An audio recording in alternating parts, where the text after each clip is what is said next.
عملتي القهوة؟ تعالي اشربيها معايا. ولو بتحبي أي مشروب تاني اعمليه وتعالي نشربهم سوا. وعايزة كل اللي يتابع الفيديو ده، عايزة أقرب منكم أو أعرفكم أكتر. أنتوا بتحبوا القهوة؟ مين بيحب القهوة ومين ملوش في القهوة؟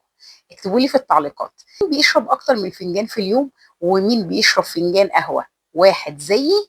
اكتبوا لي في التعليقات، عايزة أعرفكم أكتر وأعرف شخصياتكم، عشان أنا برضو عايزة أعرفكم كل حاجة عني. يا اهلا وسهلا، ازيكم؟ انا مروه ودي قناتي كوبايه قهوه مع ميرو. ما تنسوناش في اللايك والاشتراك في القناه وسيبوا لنا تعليق وهنرد عليكم. واللي ما عملتش كوبايه القهوه او كوبايه الشاي او اي مشروب بتحبه تعمله وتيجي تشربه معايا. تعالي بقى شوفي الفيديو لو انت فاضيه، واقعدي كده اخمخي معايا مع كوبايه العصير او القهوه او اي حاجه بتحبي تشربيها، وتعالي اسمعي الفيديو كده على روقان. الفيديو النهارده محفز، الفيديو النهارده ممكن يشجعك تقومي تنظفي بيتك صح، لو انت عايزه بيتك ده يرجع شمعة منورة. ويلا بينا، هتكلم معاكم النهارده في الفيديو عن ازاي بيتي يبقى نظيف وشمعة منورة، بس بخطط ذكية، خطط ما تهلكش صحتي، خطط تخلي بيتي منور طول الوقت من النظافة، وانا في نفس الوقت مزاجي رايق، مش مضغوطة ومرتاحة. عشان توصلي للحتة دي لازم تكوني واعية لصحتك قبل ما تكوني واعية لبيتك. يعني ايه؟ انا بقدر اعمل ايه وما بقدرش اعمل ايه. اللي مش هقدر اعمله مش هعمله، واللي هقدر اعمله هعمله. مش ههلك نفسي ولا ههلك صحتي عشان بيتي يبقى نظيف. انا صحتي ملهاش ثمن. انا كل حتة في جسمي اهم من اي حاجة في الدنيا. عايزة اقول لكم ان انا كنت من الستات اللي بتقع في اخطاء فادحة في التنظيف.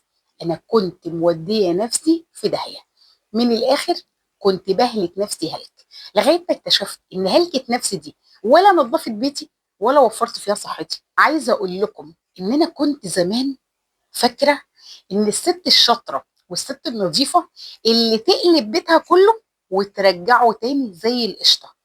بس في حاجه، في الوقت ده انا كنت عماله اخسر صحتي، وفي الوقت ده مزاجي كان بيقل، لان بقوم بالام في جسمي، بقوم ساعات مصدعه، بقوم ساعات ندمانه على كل تعب حطيته في بيتي، لمجرد ان انا حسيت بالام شديده في جسمي بعد ما نظفت بيتي. انت مع الوقت هتكتشفي حاجه غريبه، ان النظافه والذكاء في التنظيف مش ان بيتك يبقى فله وانت نايمه متكسحه، ولا نايمه ظهرك وجعك، ولا نازله الدكتور تاخدي مسكنات. الذكاء في التنظيف ان بيتي بنضفه وانا مرتاحه، ان بيتي كل حته فيه بتلمع وانا صحتي حلوه.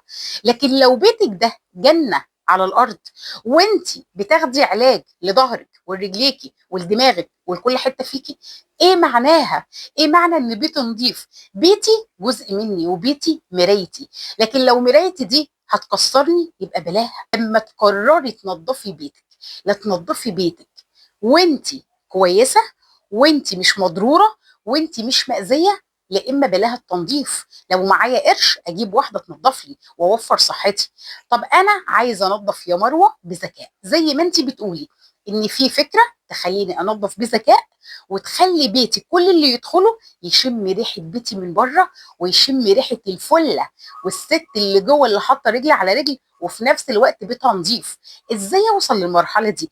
هو انا ممكن اكون زيك يا مروه؟ يعني ست اللي بيشوفك كده من بره وانت خارجه، وانت حتى في بيتك اللي بيجي يزورك بيحس ان انت ست نظيفه قوي، وفي نفس الوقت مش هالكه نفسك، وفي نفس الوقت مهتميه بنفسك، مهتميه بضوافرك، مهتميه برجليكي، مهتميه بنعومه جسمك. هل ممكن اوصل للحته دي؟ اه، تعرفي توصلي لها، بس بتركات كده صغيره.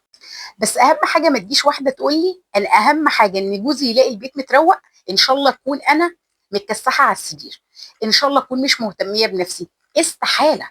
ما فيش راجل بيحب مراته مش مهتميه بنفسها. مش مهتميه بنفسها يبقى ما تزعليش لو جوزك بص بره. مش مهتميه بنفسك ما تزعليش لو جوزك فاجئك انه عايز يتجوز. ايوه، وخليك انت بقى اقعدي نظفي في البيت، واقعدي قلبي البيت، وشيلي السجاد. انسي نفسك وانسي بشرتك وانسي جسمك وانسي الحاجات اللي بتخليكي ست. اوعي تنسي الحته دي علشان خاطر بيتي. بيتي اخليه زي الفل، وانا ابقى زي الفل. بيتي خليه رايق وانا ابقى رايقه. بيتي خلي ريحته حلوه وانا ريحتي احلى. هي دي الست الذكيه، وهي دي الست النظيفه. سيبك بقى من الست اللي لابسه مقطع في البيت وريحتها وحشه ورابطه القرطه ماشيه في البيت، لا اما بالشرشوبه لا اما بالفوطه وماشيه على اللدلبه 24 ساعه. دي حياتها. طب فين حياتك انت؟ تقول لك انا مش مهم نفسي، انا مش مهم اهتمامي بنفسي، انا اهم حاجه بيتي يبقى زي الفل. انت لو مش زي الفل يبقى ايه قيمه بيتك النظيف؟ بيتك النظيف يبقى حلو لما انت تبقي رايقه وحلوه، انتوا الاثنين تكملوا بعض. لكن بيت نظيف قوي مع ست واقعه ولا اهتمام ولا صحه، ايه معناها وايه لازمتها؟ فخلي بالك من الامور دي. وهقول لك دلوقتي على الطريقه اللي انا متبعاها من سنين في تنظيفي وجايبه معايا نتيجه مرضيه، لدرجه ان في ناس بتسالني انت ازاي الاسره كبيره كده ازاي قادره تلمي البيت وازاي قادره بيتك يبقى ريحته حلوه ودايما البيت نظيف. انا عايزه اقول لكم ان انا حمدا لله ما عنديش ريحه في بيتي. ما فيش حاجه اسمها تفتحي باب الشقه عندي تشمي ريحه جوه بيتي، ما عنديش الكلام دوت. وعايزه اقول لكم في نفس الوقت انا مش هارسه نفسي طحنه نفسي في البيت. عشان ابقى واضحه معاكم، انا بدي لكل حاجه حقها مش اكتر من حقها. يلا بقى ندخل على الزبده بتاعت الموضوع. زبده الموضوع النهارده ان مثلا انا قررت يا مروه النهارده عايزه امسك بيتي انكته. من الاخر عايزه انظف بيتي تنظيفه محترمه، وفي نفس الوقت ما اجيش على نفسي وما اجيش لا على اكل ولادي ولا اجي على اهتمامي بنفسي ولا اجي على صلاتي ووردي. لو انا بنزل ازور ماما ازور بابا، المهم حياتي الروتينيه تمشي صح، وفي نفس الوقت اكون انا بروق بيتي وبنظف. ايه هو؟ اول حاجه ان انا اشيل فرش البيت. بمعنى ايه؟ الستاير. عندي ستاير، اشيل الستاير اغسلها. اول حاجه اعملها في التنظيفات، شلت الستاير غسلتها، بعدها اخصص وقت. وانا عندي مثلا ركنه او انا عندي كراسي سفره، اجيب الفوطه بتاعتي بالمسحوق اللي انا كنت عاملاه لكم في القناه، وهسيب لكم ازاي تنضفي كراسي السفره والانتريه او الركن بالخليط اللي انا عاملاه دوت. ادخلوا الفيديو وشوفوه، الفيديو ده هيعجبكم جدا. لو في اي بقع اجت على كراسي السفره اجت على الركنه، استخدمي الحاجات اللي انا عملتها في الفيديو وهتدعي لي عليها. تدي تاني يوم امشي بالفوطه بس على الركنه او على الانتريه او على كراسي السفره. عايزه اقول لك انك هتتفاجئي بالفوطه اللي هتبقى طينه بعد لما هتمسحي بيها الحاجات دي، وهتشوفي بنفسك الحاجه رجعت جديده ازاي. بعد لما نخلص فكره بقى المفروشات دي اللي هي الاساسيات اللي بتبين نظافه البيت قوي، ودي اول حاجات انا بعملها، ابتدي خدي الخطوه الثانيه في التنظيف. طب هتقولي لي هو انا الحاجات دي هعملها في يوم؟ هقول لك اوعي، الحاجات دي بتتعمل اجزاء. ترجعي الحاجه مكانها بعد ما تتغسل فورا، وخصوصا المفروشات عشان تفضل برونقها وتفضل مفروده وما تحتاجيش تكويها وتتعبي اكتر وتاخدي وقت اكتر. الحاجه اللي هتعمليها النهارده حاجه واحده. اليوم اللي هعمل فيه الكنب مش هغسل فيه ستاير. اليوم اللي هغسل فيه ستاير انا مش هعمل فيه الكنب ولا السفره. جوزي جاي تعبان من شغله، جوزي لو اجى تلاقى البيت فله وانت مش عامله لقمتك وتعبانه، مش هيحس بنظافه البيت.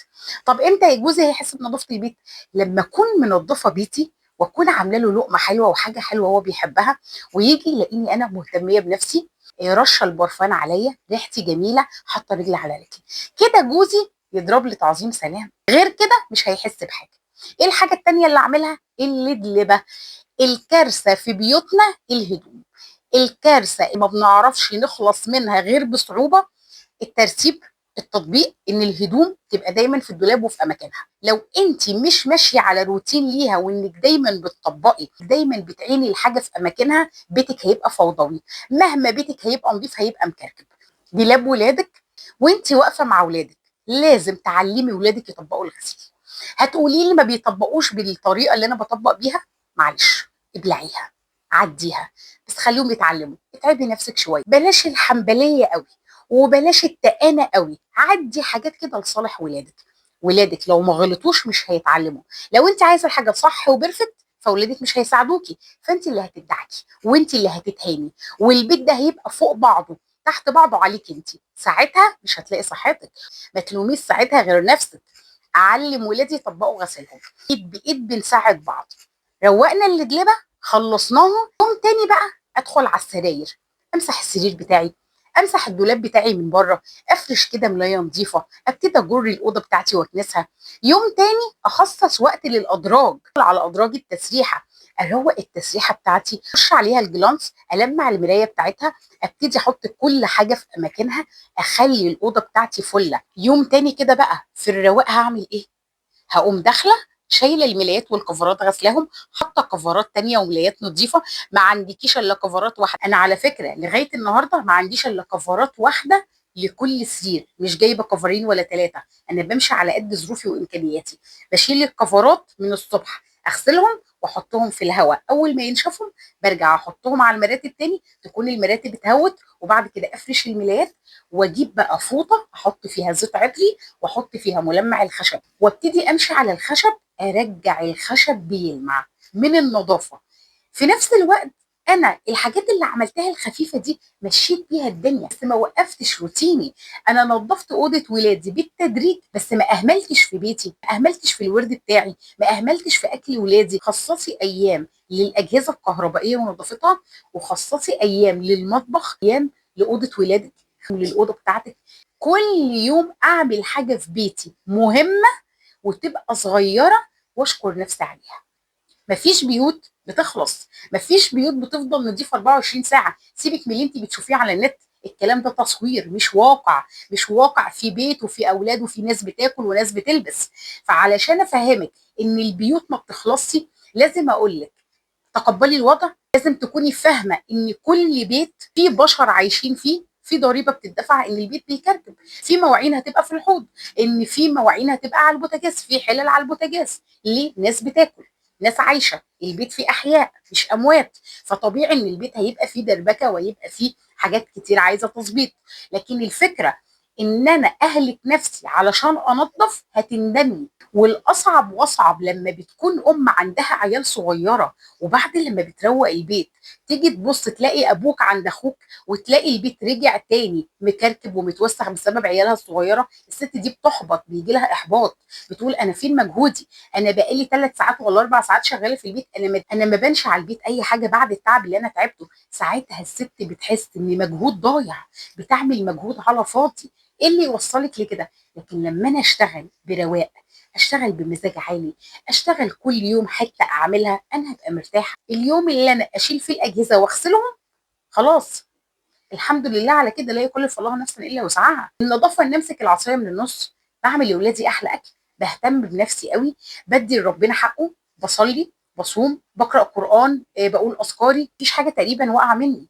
ليه؟ لان انا منظمه نفسي. ما هي الست الذكيه اللي بتعرف تعمل كل حاجه بذكاء، اللي بتعرف تستخدم نفسها صح، اللي بتعرف تحط مجهود في المكان الصح، مش مجهود ضايع. ولهنا نكون خلصت. ما تنسوناش في اللايك والاشتراك في القناه، وسيبوا لنا تعليق وهنرد عليكم. وما تنسوش تعرفوني في التعليقات مين فيكم بيحب القهوه ومين مش غاويها. واشوفكم على خير. سلام.